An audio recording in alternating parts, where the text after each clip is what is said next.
सैन्याची व्यवस्था कशी काय आहे? आपल्या सैन्याची व्यवस्था उत्तम आहे. आपल्या लालबागेची व्यवस्था कशी काय आहे? आपल्या लालबागेची व्यवस्था व्यवस्थित आहे.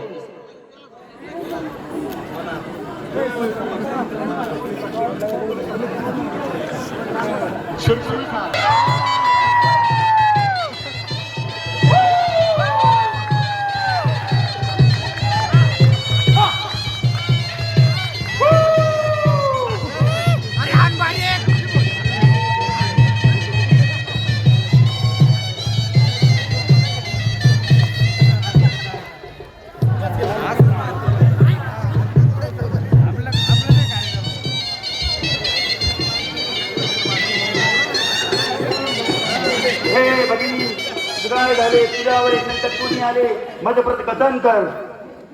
हे बंधू रावणा, मी अरण्यात फिरत असताना तेथे दोन मानवाची काठी राहत आहे. त्यांनी माझे नाक कान कापून माझी विटंबना केलेली आहे. तरी तू त्यांची सुंदर स्त्री पळवून आणून माझ्या पटला घे. प्रधानजी, सरकार मामा मार्जाच्या दरबारात पाचारण करा. महामारीचा प्राचार आहे.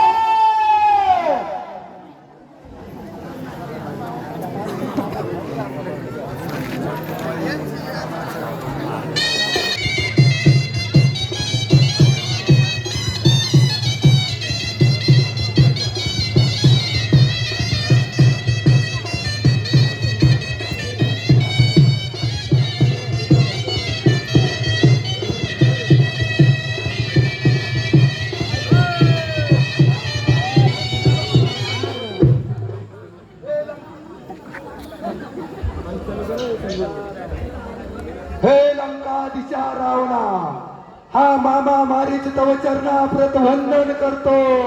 तुझं व्रत कल्याण असो. हे लंकाधीशा, आपण मला दरबारात बोलवण्याचे प्रयोजन काय? मामा मारीच्या आपल्या अरण्यात दोन मानवाच्या कार्ट्याने धुवाकूळ घातलाय. त्यांनी माझी बहीण शिरोनका तिचे नाक व कान कापून तिची विटंबना केली. तेव्हा त्यांचा सूड घेण्यासाठी त्यांची सुंदर स्त्री पळवून आण.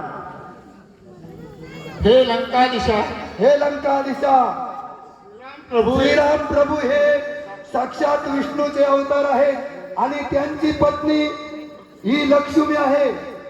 तेव्हा हा जो विचार तुम्ही सोडून द्या. मामा मारीच्या तुला या रावणाचा पराक्रम माहित नाही का?